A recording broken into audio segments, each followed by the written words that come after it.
and Enchantment of Eternity, doing our live discussion of The Walking Dead Season 6, primarily talking about the second half of the season, because we did a live discussion previously that caught, I think, most of the first half, if I'm not mistaken, didn't we?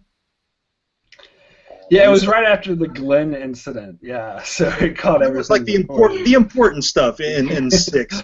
Yeah. So yeah, if you guys are not totally caught up on The Walking Dead and you're trying to avoid spoilers, turn off this discussion right now because we're going to spoil the hell out of everything. All right, we'll start out with some viewer questions here that we got on our announcement video. And Dawn, we'll start with you. Allie Peterkin asks, if Glenn died, would you be devastated? I would be. I mean, not to the point where I would quit the show.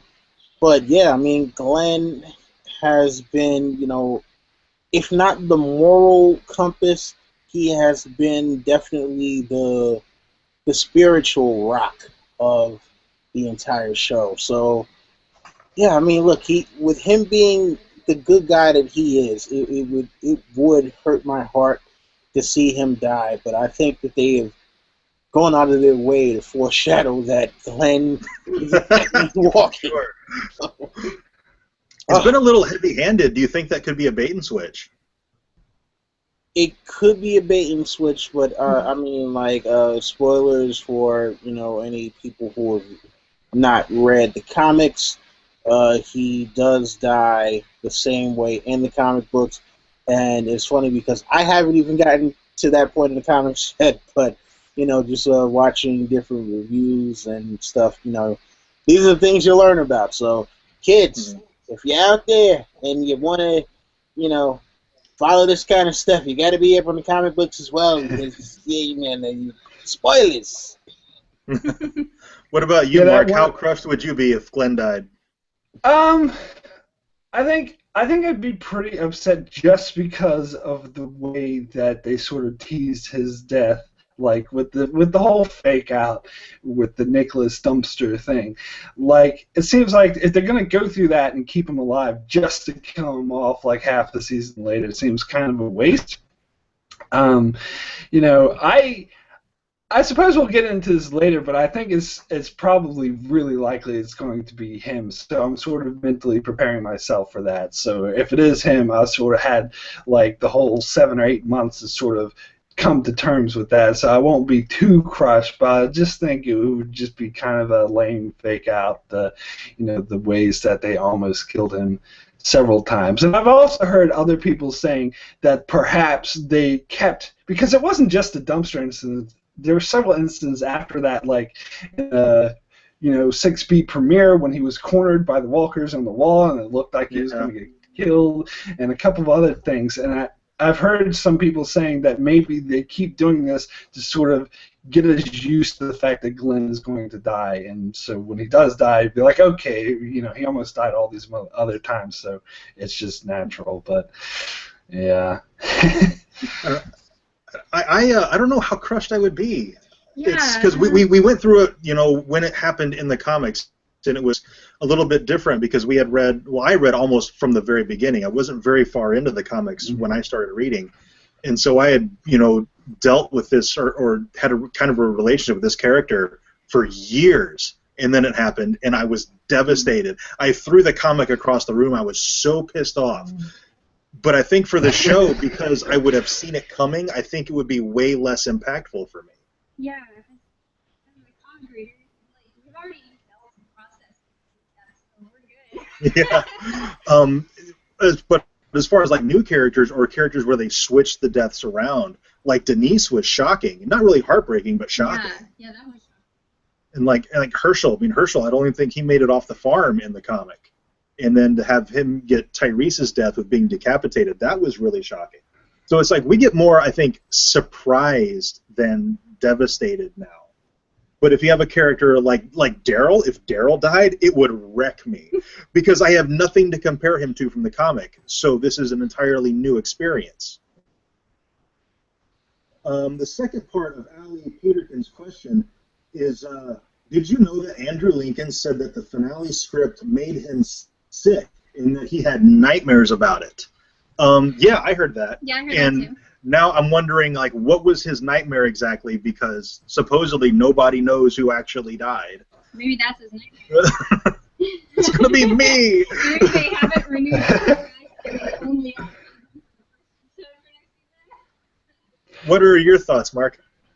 Well, I imagine that Andrew Lincoln would have had such a tough time because, and people have been praising his performance in particular in that final scene, because this is where, after a season of Rick being, or a couple of seasons of Rick being this invincible badass who can do anything, he's completely screwed. He's completely lost. And not just that, he screwed everyone, even his son, and so he's at his lowest point. So I think for the actor to get into that headspace of being completely devastated, and of course when you're filming you have to do this like over a course of days, like this one scene, so I'm sure that's why it took an emotional toll on him, and everyone's saying that he did a good job, so I think it shows like what you see is like genuine on the screen.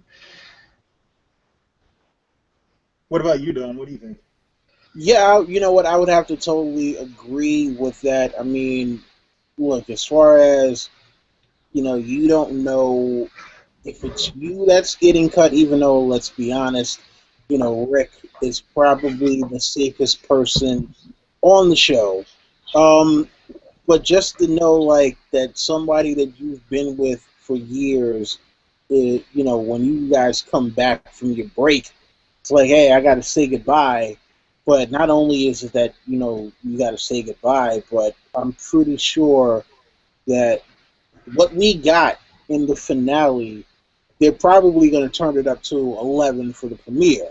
Just that, in terms of us seeing someone, really get beat. It's not going to, I don't think it's going to be the first person perspective thing anymore. So they probably saw what happened in the comics, read what's on the page, and just like, wow, like somebody's getting this in a couple of months, So yeah, I would have nightmares about it too. And then they're threatening Carl every chance he gets, cut out the kid's other eye and feed it to his father. And yeah, it's one of those things where, excuse me, it's one of those things where,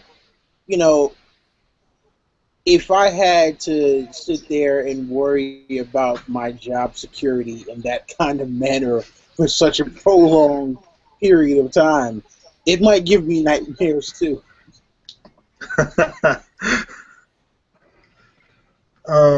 Okay, before we move on to the next comments question, just overall feelings from 6A to 6B. I know we all had a lot of complaints about the pacing in 6A and the orders of the episodes and things like that. Do you think 6B improved? I would say no. It's just my opinion. I think, in fact, if anything, I would say the pacing got even worse in 6B because one of the major issues I had with it felt really gimmicky. Like I knew I was watching a scripted show because they waited till the finale, until the last 10 minutes of the finale to introduce Negan, and they were sort of teasing him this whole time. And so it seems like before that they were just throwing in filler and unnecessary scenes and unnecessary stuff in order to stall us until we got to this Negan moment, where I personally think it would have been much better had they just introduced him earlier and got it over with. So it seemed like they had pacing issues because of that. So you think they drew it out way too long then? Yeah. Yeah. What do you think, Don? Yeah, I mean, look, I don't know that the finale needed to be 90 minutes, especially if you're going to take this big bad and introduce him only in the last 10. I mean, don't get me wrong, Jeffrey Dean Morgan did a phenomenal job, and for the time that he was on the screen, he definitely stole the show, but, it just felt like they were just dragging out the story a lot longer than they needed to, and, just even over the course of these last, excuse me, these last 8 episodes, it just kind of seemed like well, you know what, you could have sped some of this stuff along. You know, like it didn't need to drag out this long for us to get what we got at the end. But I will say, pacing was definitely an issue in the last episode. Yeah. Yeah, but agree. The last episode did not need but to I will say that I think that I actually disagree with the pacing actually being worse in the latter half, because remember, after the first 3 episodes of the first half, we got episode 4, which was Morgan, which was like, you know, you basically hit us with a brick wall with that one. It's like Yeah. traveling top speed in a Ferrari, and just all of a sudden, boom! It's like, what the hell happened here?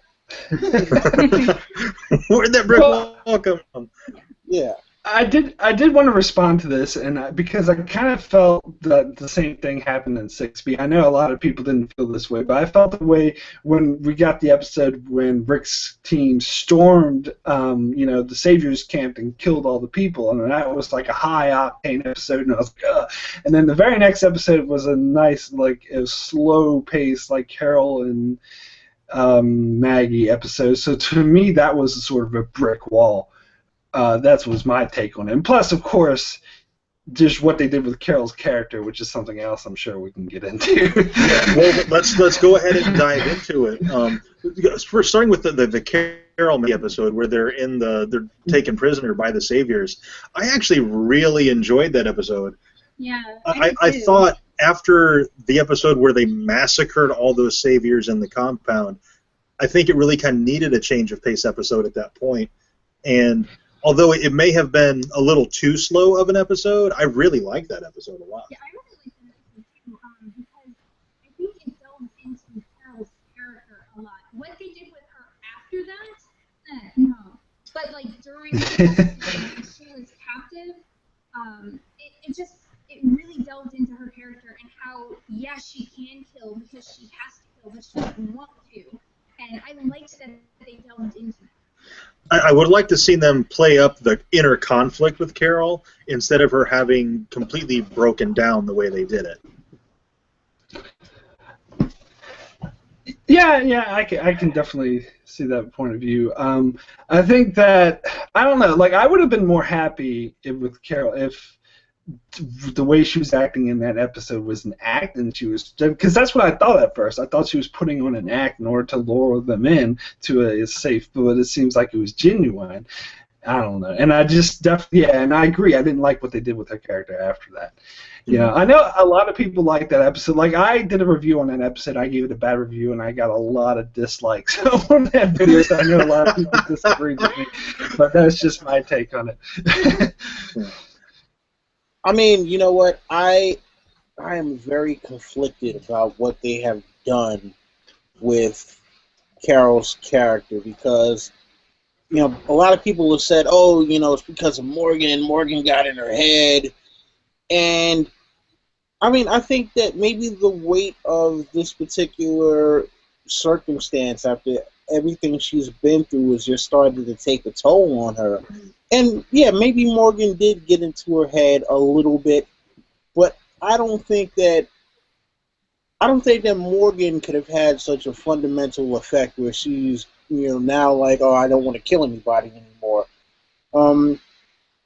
But even with the hyperventilating thing, yeah, that kind of caught me off guard, because at first I definitely thought that it was an act. I'm like, oh man, Carol's back at it again, you know, with the with the whole, you know, playing the kind of motherly, you know, kind of thing, and she's trying to lure him in, and then it was like, wait, no, here she goes against, you know, like when she's there with the machine gun, she's like, no, please, please, please, and then goes, you know, and I'm like, look, like, she doesn't have a problem killing when it's to save her own life, but for some reason she has a problem killing to save other people now. And that's the thing that kind of got me like, wait, what? You know, you were the one who went and fucking destroyed the shit out of Terminus. Like, why do you have a problem now?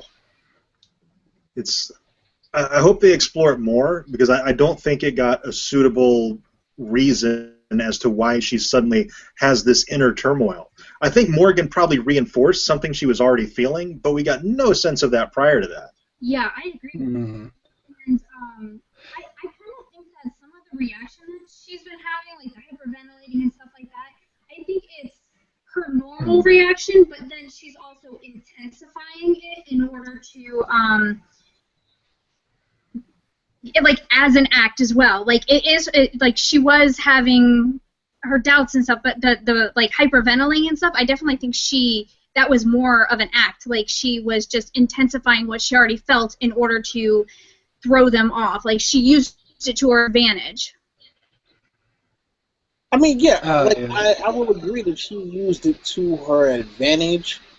I mean, look, the first time, you know, I definitely thought it was an act, but the second time, you know, you got to think about it. After she shot those guys, she still kind of, you know, it looked like she wanted to cry, like, you know. So it wasn't even a thing of, oh, well, okay, I shot him, now let me break character. It was like, end scene. You know, it wasn't that kind of thing.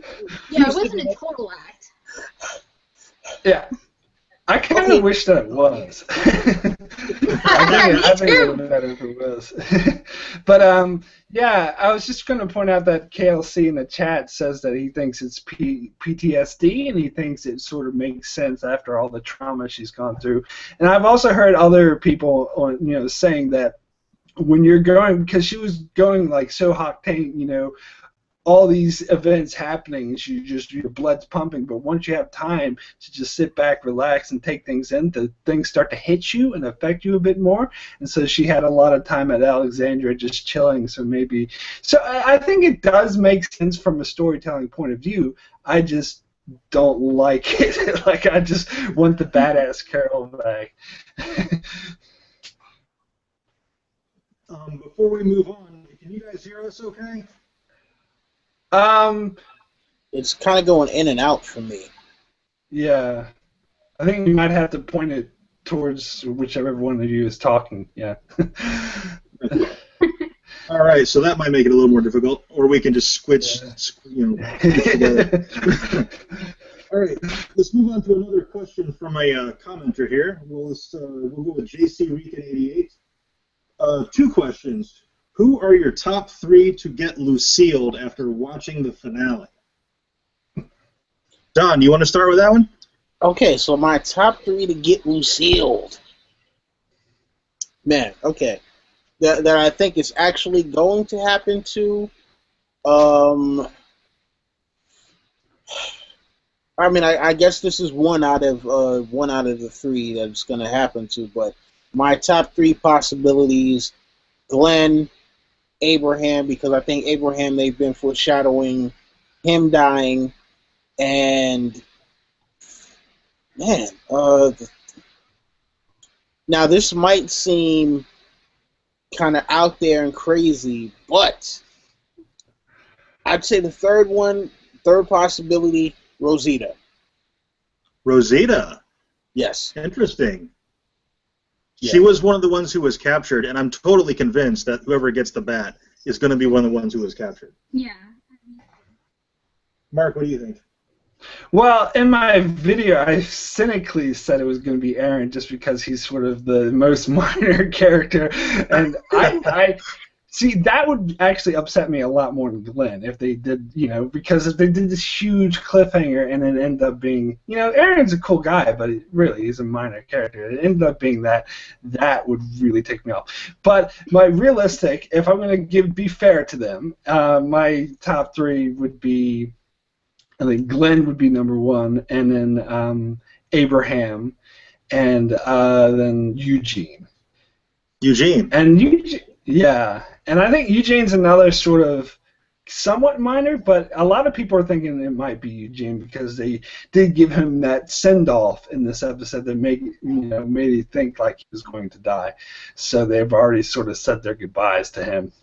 And it does seem like his story arc has sort of gone full circle, where he's gone from being this coward to this brave guy. So it seems like if they killed him now, that would be like a kind of a good place to end his storyline. Mm-hmm. And the arguments for Abraham is that I heard is that he's just a big guy, and it's tactically sound for Negan to take out like the biggest, strongest man for.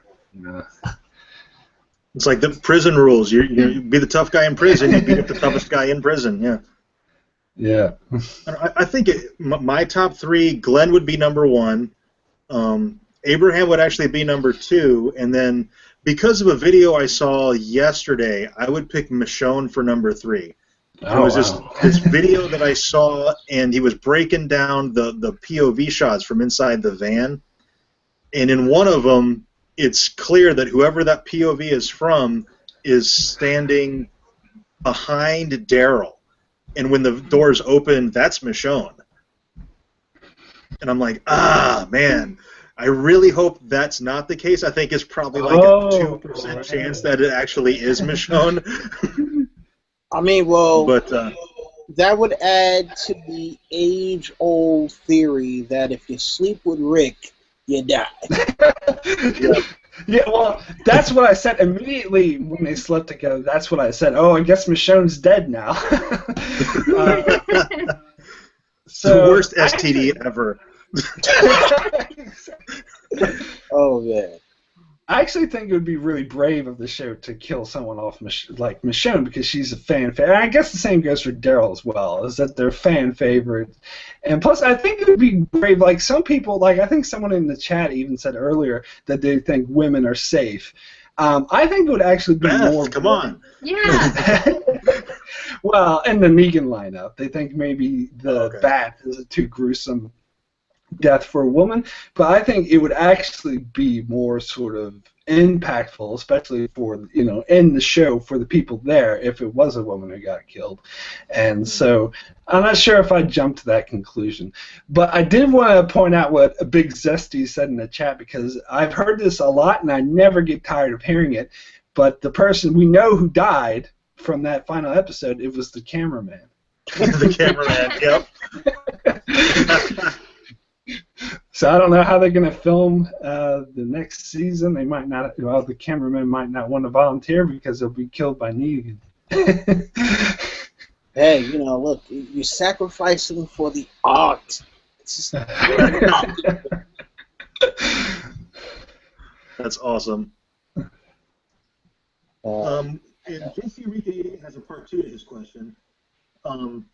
Do you think in the season opener will we see the same scene only from Negan's point of view?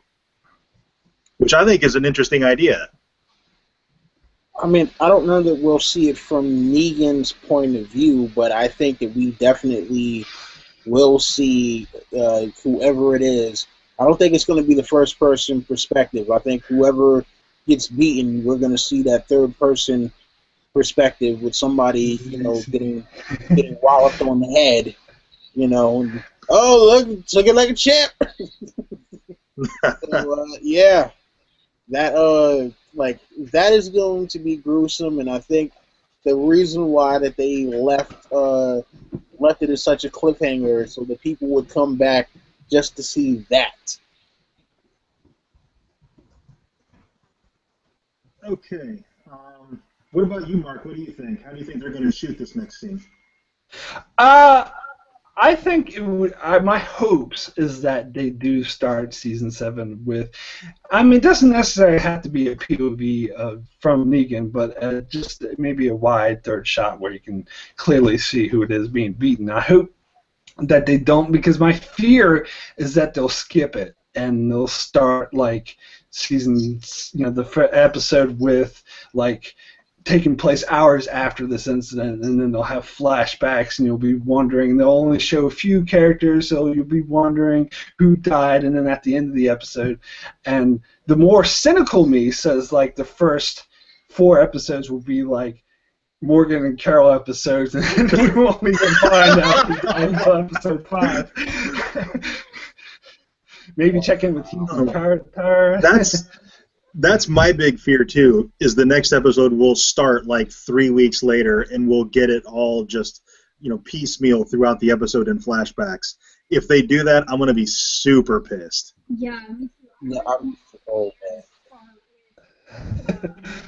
The No. third-person view or Negan's first-person view of the bat scene. That's where I wanted to start. I need to know.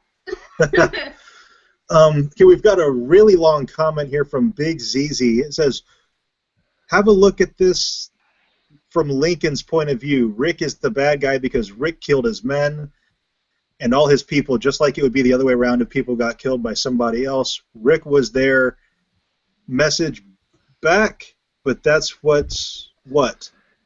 That's what they mean when they say he will see things from his point of view. Okay, I see what you're saying. We misunderstood the question. Okay. Yeah. So Negan seeing Rick as the bad guy rather than actually point of view as in from his eyes. I think it would be an interesting idea to kind of see how the story unfolds from Negan's perspective, for sure. And I think, gosh, it was Gimple or Nicotero who said we are going to get a few like Negan-centric episodes, so we do get some stuff from Negan's point of view, which I'm excited for. I think that's going to be really cool. I mean, well, honestly speaking, I think Negan knows he's the bad guy and doesn't give a fuck. I mean, think about it. I think he likes being the bad guy, too. Yeah, I mean, think about it, right? I mean, he's got this kind of militia thing going on. He is at the top of the food chain. He goes around telling people, you're going to give me half your shit. And think about it. He says, hey, yeah, you know what? Whenever I run into a group of people, I automatically kill at least one of them just off the bat, just so that everyone else knows that they can die. And, he's like, hey, yeah, and not only do I kill you, but I do it in brutal fashion with a barbed wire wrapped bat. So, yeah, he knows he's the bad guy, and not only does he not give a fuck, he's like, yes, think of me as your Dr. Doom, because I'm here to do all the fucked up shit to you, and if you try to do anything about it, well, I got my army of fucking Doom bots behind me who will come and wreck your shit as well.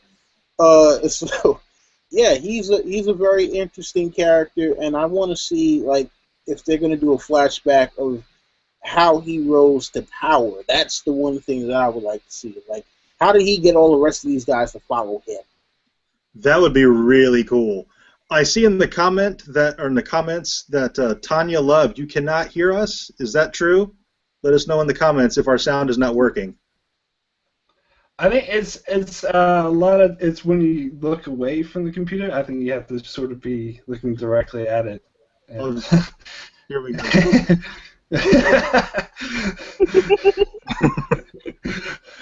Tanya Love also says the cliffhanger was unnecessary, and I totally agree with that 100%. I think it was a mistake. I think it's going to take some of the impact out of that particular death. Don has a different perspective on that, though. Yeah, I think that they purposely did that because, and I saw a comment earlier asking about if the ratings will take a hit. And I think that they purposely left the death for the next season because if you have someone die and it's a favorite character, you have a possibility of losing a percentage of your audience at the end of the season. And one thing that the networks don't want to see is them have this premiere where they think it's going to be all these huge numbers, and then it's like, wait, the ending was like 25 million and now 16. What the hell happened? What the hell happened to like 9 million people? And it's like, well, okay, well at least if we have the death come at the beginning of the next season, everybody's going to tune in to find out what happened to to who got killed, and that way they're damn near guaranteed to get greenlit for season 8. Them killing someone off at the end and you seeing who it is, there's a possibility that season 7 is the last one. But if the premiere is high enough, a lot of shows will greenlight you for another season based off of the premiere. So I think that was the reasoning behind this particular way of them doing this episode, or at least the ending. Mark, do you think that the season 6 premiere, its ratings did drop, but not that drastically, but it was enough that people on various blogs and things were talking about it. Do you think that maybe influenced them deciding to go with this cliffhanger? I mean, yeah, that's possible, but overall, I think they might want to maintain the ratings that they have, but pretty much it's the most watched show on cable television, so they're pretty safe. I think their ratings would have to dip a massive amount, and I don't think that would happen just from people being upset over a character dying. So, it's possible. That's one thought that's out there, and I've heard that before. And there's another thought that maybe they, they haven't decided who they're going to kill yet, and they sort of want to gauge fan reaction and see, but I don't know. I kind of doubt that because I'm pretty sure the scripts for season 7 are already written. Yeah, Gimple's on record. He knows exactly how it's going to shake out and stuff, which I don't really trust him anymore. I think he's pretty coy about things, so you got to take everything he says with a grain of salt. I don't know. What do you think? Yeah, I think they do know who they're going to kill. The only reason why I think the cliffhanger was a mistake is because they haven't been able to keep a lid on anything this season. Everything has gotten spoiled. So, what are the odds that we get to the premiere without a spoiler leaking about who died? And that's what upsets me about the cliffhanger, is getting spoiled. I think as soon as they start filming, it's going to get spoiled, and then it'll get to a point a couple months down the road where it's going to be impossible to avoid.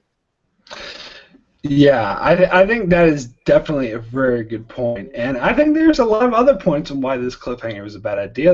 I think T-Baby mentioned in the chat earlier that it takes you out of the moment, just draw it out like that.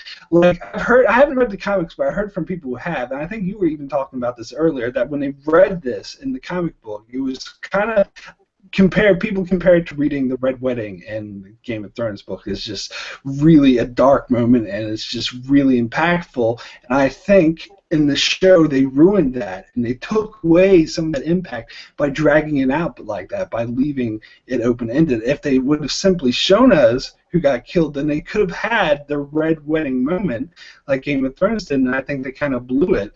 And the other thing is that I sort of lost my train of thought, but yeah, go ahead. Okay, Big ZZ asks a question. Sorry, I shook the... He says, have you guys played the Walking Dead game? If so, do you know Dave Fennoy, the voice of Lee? Am I the only one who believes he can fit Ezekiel's role in Season 7? That's brilliant! Big ZZ, you are a genius. We have met Dave Fennoy. He is an amazing person. Yes. He's a great actor, and the Walking Dead Telltale games are phenomenal. If you haven't played them, go play them right now. Yeah, right now. Well, when we're done. Yeah. But yeah, that's a fantastic comment from Big ZZ over there. Yeah, that's a great idea. And oh my gosh, we've met Melissa Hutchinson on a couple occasions too. She voiced Clementine, and she's super sweet. Yeah. But yeah, Dave Fennoy as Ezekiel, genius. Yeah.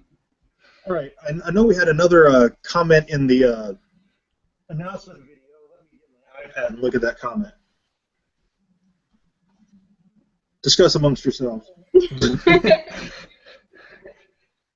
Well, okay, here we go. Yeah. From Diaz. My question is, why do you think Andrew Lincoln has yet to branch out into movies?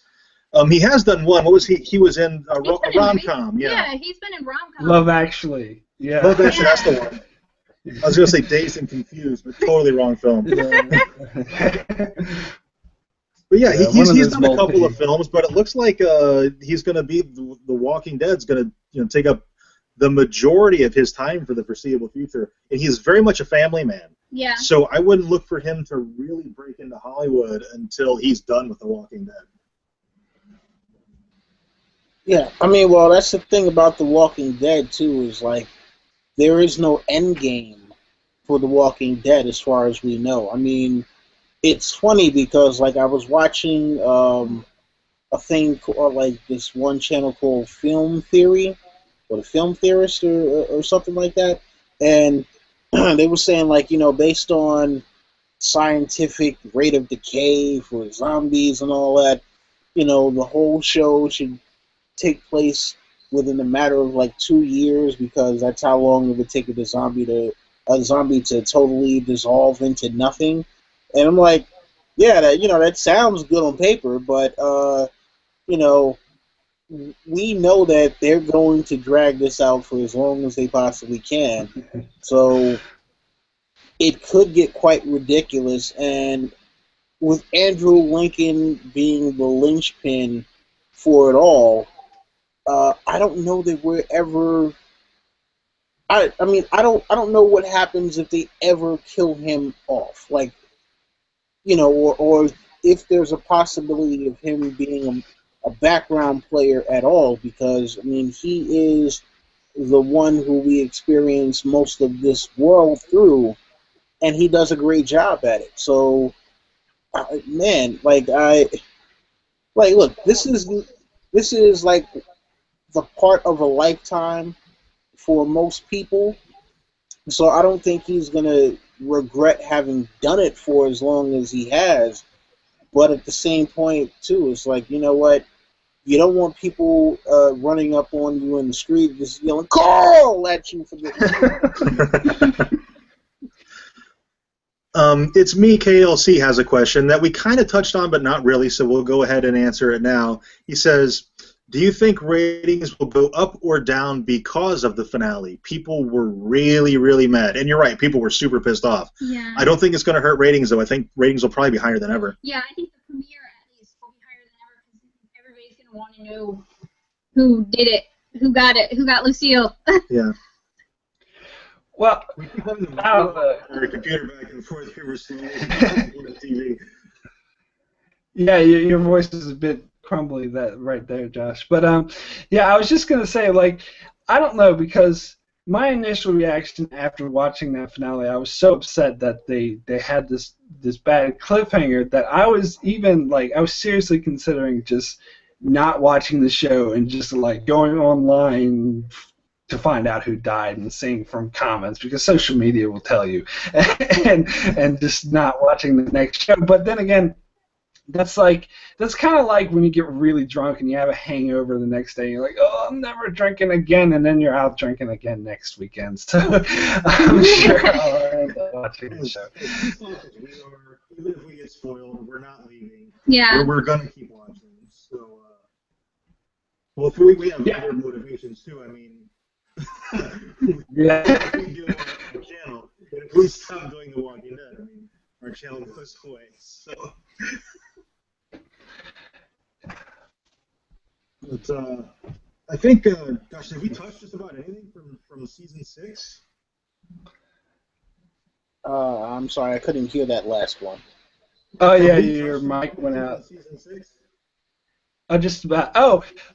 There was one last thing I wanted to say about the ratings drop, is that even if the ratings don't drop, I hope that this outcry, this outrage over the cliffhanger that's been online, that the showrunners will take note of it and realize that this upset people and not do something like this in the future. Hopefully, fingers crossed. Yes. In the chat, do you think Shiva will be a real tiger or CGI? Both. Yeah, I say both too, because they do like their practical effects on The Walking Dead, so they kind of have to use a real tiger. But practical effects are really expensive, so I imagine some of it will be CGI'd when the tiger's not cooperating. I mean, well, you know what? A cat is a cat is a cat, and I think that, you can kind of get cats to cooperate to a certain extent. I mean, even though I'm pretty sure wolves might be a little bit easier since, they're close to the dogs. So, yeah, I mean, I do agree that they're going to have to use a CGI tiger every now and then, because I don't know if you can get any cat, as you know, no matter how well trained it is, to do a fake attack. You can get a dog to do, you know, a fake attack on a dummy arm or something like that. I don't know that you can get a tiger to do that, even if it doesn't have, you know, even if the teeth are filed down. Well, I think that they could possibly do it the same way that they do the wolves on Game of Thrones, where they film an actual tiger, but separate elsewhere, like on the green screen, not near any of the action, and they just superimpose it onto the actual thing. It's me, KLC says he thinks they might replace her with a more tame animal like a wolf. That's a possibility. And Alicia Kingston says, CGI or not, you just need to have the damn tiger. And I agree with you, Alicia Kingston. All right, here at the end of the video, let's do our predictions for Season 7. We've done a video on that already. What about you guys? Don, we'll start with you. Let's see, Season 7. Well, I mean, you know, I'm not as familiar with the comic books as you guys are, so I mean, you know, I'm going to be reading up to see where things have kind of diverged, but I think it's going to be interesting with people from, I guess, what is called the Kingdom, since apparently Morgan and Carol are both going there, and I want to see really also what's going to happen with the survivors, just in terms of how they're going to cope, because remember, Rick was the guy that had all the troops rallied up. It's like, yeah, we can go out, we can fight anybody. Carl, come with me. You know, and now he's sitting there looking at his son, and his son is, you know, he's got to feel devastated, because not only did he let all of these people down, but now his son is going to be looking at him like, yeah, Dad, you know, I thought you were hot shit, and now this guy's up there with a baseball bat and telling you to kneel, and, you know, I'm like, listen, at the end of the day, you know, somebody's got to bend the knee, and apparently it's going to be Rick and the, you know, survivors there.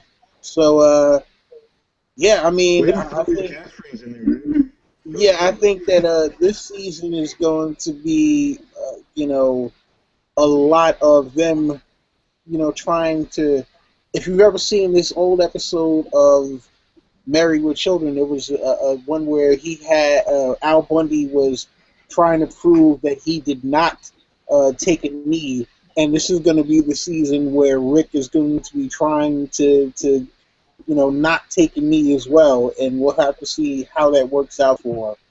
I think they're going to be. I think Negan's going to be handing out a lot of red shirts to people in the Survivor. Mark, what about you? What do you think? Well, I haven't read the comics, so I'm sort of going in blind. But what I would say, what I hope to see, and what I would hope to see is, well, I know you've mentioned the next comic line is called something like All Out War, and that's what I want to see. I want to see, like, because right now they left it where they're not equally matched. I want to see, like, Rick sort of come back and his group come back and sort of there be a bit more equally matched, and maybe they make a you know, a sort of team up with the Kingdom, and we explore them a bit more, and they sort of war, you know, together, take on the Negan's group. And yeah, I mean, so that to me would be interesting. So more of getting into this rather than, and less filler. So, and with Carol, I hope that her near-death experience sort of knocks her out of whatever place that she ends, and she goes by me. She doesn't necessarily have to go back to the exact character she was before. She could be like a new combination who's a bit more, not less like this huge badass, a bit more tempered, but someone who's not so like, oh, moopy, and I have to run off and all this, because I think we've seen enough of that, Carol. Okay, well, we did our video on the predictions already, but I guess we could touch on it a little bit. I definitely think Rick is going to get a challenge for leadership. probably I'm thinking from Spencer. And I think that's going to be a big part of Season 7 is these challenge to Rick's leadership. Because, like you guys said, he kind of went off thinking he was like the man in charge. He was king of the hill, and found out that he is not. So once that kind of occurs to the others, especially the Alexandrians, who are prone to questioning him anyway, I think a recurring theme throughout Season 7 is going to be this challenge to Rick's leadership. Especially when they find out his plan for dealing with the Saviors. Yeah. I'm not going to say what it is, but if it follows the comics very much at all, they're not going to be very happy about it. I mean, that sounds a bit interesting to me, but I think I prefer like the challenge to Rick come from someone another sort of main character who's like more friends with him, like, you know, Michonne. That would be devastating, or Daryl, or someone like that. If it's Spencer, it's kind of like, well, this is a nobody who cares about him. You flick your finger and he's gone. But he is sort of the most logical choice, and I can see why you mentioned him. But to me, it would be more interesting if it was someone who was a bit more friendly with Rick. Okay, Big ZZ says, okay, this is important. Do you think that The Walking Dead is actually a prequel to Batman v Superman? Because it's quite a bit time they bring on Negan when she's pregnant. Maybe he wants to raise Bruce and not Glenn. Get it? Because Jeffrey D. Morgan and Maggie were Martha and Thomas went, yeah. Well played, Big ZZ, well played. I mean, well, you know what? I think that would make a pretty awesome deal right there. But I mean, like, I can't see Maggie then going with Negan afterward. You know, especially it's like, oh, you just beat my husband to death. You know, I want to have your baby. Yeah. All right. If there are no other questions in the comments, we'll go ahead and wrap this video up. We'll give it a couple of seconds. Sorry, can you hear us better now? I'm going to get closer to the mic. Can you hear? Can you hear us now, I think you have to sort of, yeah. I think you sort of have to aim the computer more towards you when you talk. Yeah. All right, how is that? If anybody has any other questions from the chat. Yeah, the last thing I see is Maggie will never, with several R's from T-Baby. I don't see what's going to happen with Dwight in the future. He literally like Glenn to Lucille, and if it's Glenn who gets Lucille, how is Rick ever going to forgive him? He managed to do it in the comics. I think the big thing will be how will Daryl ever forgive him? So I think either Dwight or Daryl is going to have to die at some point. And I think it's probably Dwight, and then Daryl gets his story from the comic. Yeah. Listen, fuck Dwight, right? You know, fuck Dwight. Yeah. Hashtag fuck Dwight. Yeah. I mean, like, first off, like, I want to know how the hell his face got burned, because the last time we saw him, his face didn't look like that, and he shows up. Negan got him with an iron. Yeah, that's what I figured. They'll allude to that in another scene, or we'll get it in a flashback or something, but Negan got him with a hot iron. I think he got punished for trying to run away in that one episode where Daryl met him. And I just want to real quick answer KLC's question, and the answer is 42. Oh, that's the life, the universe, and everything. Now, you know what? I find it kind of funny, though, because, you know, like last season, Dwight was talking about, we're done kneeling. We don't want to kneel anymore. And I'm like, listen, you know what? I think that The Walking Dead might somehow be a parallel to Game of Thrones. And that would make Negan Stannis Baratheon, because Negan is always trying to get people to kneel. Stannis is always trying to get people to kneel. So, hashtag Negan equals Stannis. Yeah, but Negan's actually effective at getting people to kneel. I mean, well, hey, this is a parallel universe. Oh, that's great. In a parallel universe, Stannis gets people to kneel. All right, I think we're going to close off this video. Do you guys want to shout out your channels real fast? Mark? Don? Oh yeah, no, Mark, you can check me out on Enchantment of Eternity. Yeah, and I'm doing like 6 videos a week at the moment. It's pretty crazy. I don't know how long I can maintain this because I'm reviewing Better Call Saul, Vikings, doing Game of Thrones videos, Walking Dead. I'll be doing Fear of the Walking Dead and Daredevil and all this, so I might calm down a bit after this. But yeah, you can check me out for all that. Definitely watch Mark's review of the season 6 finale of The Walking Dead. It is hilarious. It's the funniest thing I've ever seen. Yeah, I get a bit yelly in that review. Oh, man. All right, Don, you want to give a shout out? Yeah, sure. You can find me on my channel of the same name, it's Don Willi. I do character profiles and epic battles between characters from A Song of Ice and Fire, and I do plan on doing some more videos. I switched jobs recently, and it's kind of slowed down production, but I shall ramp it up and turn it back up to 11. So look for Beric Dondarrion tonight. I'm going to be posting that probably in about an hour. So if you happen to like the Lightning Lord, make sure to check that one out. And thank you guys for having me as always.